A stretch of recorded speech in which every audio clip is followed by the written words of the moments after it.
And hello again from Fox News in Washington. We'll have our in-depth interview with Donald Trump in a moment. But first, a new Fox poll which finds there's a tight battle for the lead in Iowa. Among likely caucus goers, Senator Ted Cruz now stands at 28% and Trump at 26%, within the poll's margin of error. Marco Rubio and Dr. Ben Carson are the only other candidates in double digits.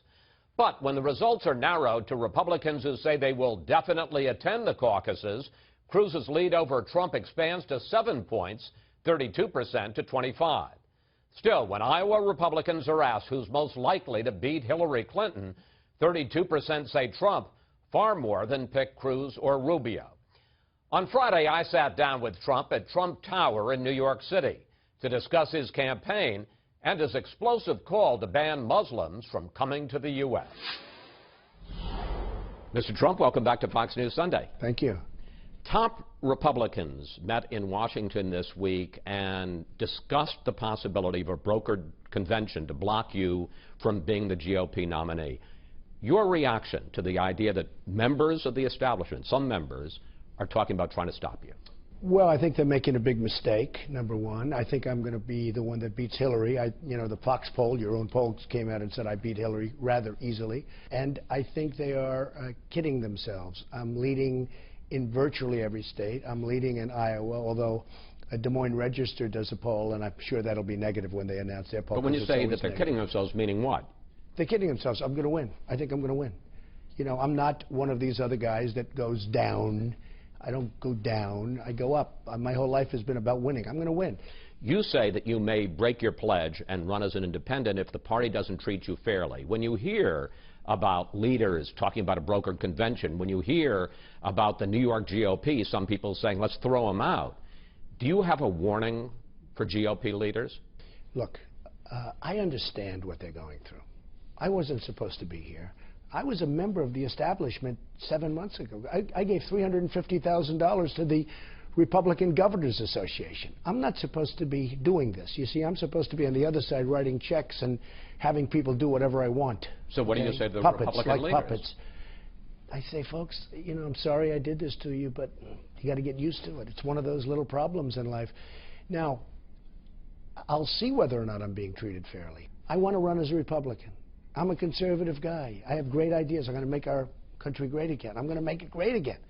It's a mess. Right now, our country is a mess. So I think they're going to be very happy. I think if I win, in 2 years after I win, I think we're going to have the happiest people in the world. Okay? But I understand, Chris, I understand where they're coming from. This wasn't supposed to happen. They were supposed to pick a governor, a senator, you know, a puppet, where they control them 100%. This wasn't supposed to happen. It's some things you said haven't made people happy. You say that the Muslim ban is about security, not about religion. But you would block all foreign Muslims. That's 1.5, let me just finish, Okay, go ahead. 1.5 billion people from coming into this country. Are you saying that all of them are potential security threats? We have people flying airplanes into World Trade Centers. We have people shooting people in California like happened last week. We have big problems. Problems that nobody understands. You don't understand them. I don't understand. People don't understand them. The Muslims have to help us figure out. There's tremendous hatred there. There's tremendous hatred. But where it comes from, I don't know. I think here's the point, Mr. Trump. I think people would understand it if you were basing it on countries, saying, you know, don't let people in from Syria or Libya, war areas. But well, I've done that also. But there are 200 million Muslims in Indonesia. I've done that also. There's a Canadian businessman who's a Muslim. Are you saying they can't come in? There's a sickness. There's sick people. There's a sickness going on. There is a group of people that is very sick, and we have to figure out the answer. And the Muslims can help us figure out the answer. Here's what Speaker of the House Paul Ryan said this week. This is not conservatism. What was proposed yesterday is not what this party stands for, and more importantly, it's not what this country stands for. Ryan says you would violate the constitutional guarantee of freedom of religion. Look, I like Paul Ryan. Very, very weak on illegal immigration, big on amnesty, very, very bad on our southern border, let people pour in. It's not the kind of thinking we need. We need stronger thinking than that. And I like him. He's a nice person. But we need stronger thinking than that. I want the Muslims to help me. I knew there'd be a storm. I'm a very smart person. I knew there'd be a storm. But we need the Muslims to help us figure it out. This week, you've been called a bigot, a fascist, a demagogue.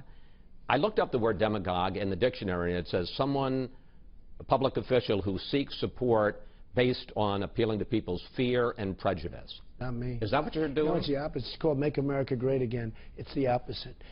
I want to make our country safe. In fact, I'm going to add to it. Make America great again. Make America safe again. It's not safe. We're living in fear. I'm not creating the fear. People are living in fear. I have friends that don't want to fly in airplanes anymore. Okay? Now look, there's a problem.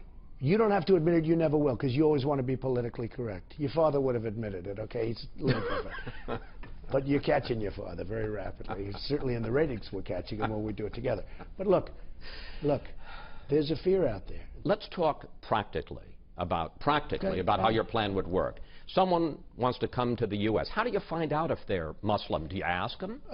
No, you do more than that. You have a surveillance system, and you check things, and you have papers, and you have documents, and you go through a process, which we don't do very well right now.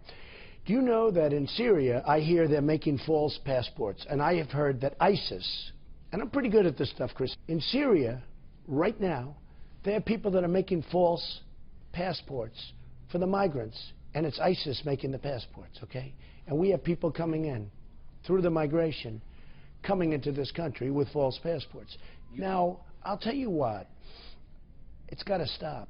We've got to get tough, and we've got to get smart. You say this is going to be temporary until we figure out, in your words, quote, what the hell is going on. It's temporary. But Chris, they've got to help us. I understand, but you call our leaders in Washington losers. And I didn't say losers. I said they're stupid. Okay. Okay? But my point is... Loser's not a strong enough term. So under those circumstances, isn't this going to take Donald Trump years as president to be able to sort out the good Muslims from the bad Muslims? I know the Muslims. I'm partners with Muslims. They're friends of mine. They're very smart. They're great people. They got to help us. They got to help us. So you had these two people. Everybody knew what they were going to do. They had pipe bombs all over their apartment, sitting on the floor. You had the mother knew, you had the neighbor knew, you had the one guy who bought the rifles. They all knew. And the one person said, oh, I knew, but maybe racial profiling. He didn't want to be a racial profiler. So people are laying dead all over a certain place. Good people, great people. I think it's disgraceful. We need help. We have to have people turn other people in. Once they're radicalized, it's too late. Now, we have another problem, because we have many radicalized people in the United States. We have to do something about that.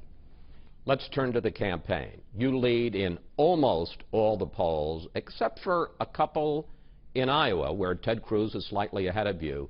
This week, Ted Cruz apparently told some supporters that he questions your judgment to be president. What do you think of Ted Cruz?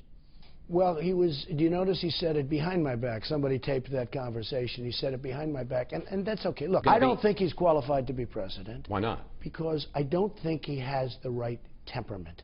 I don't think he's got the right judgment.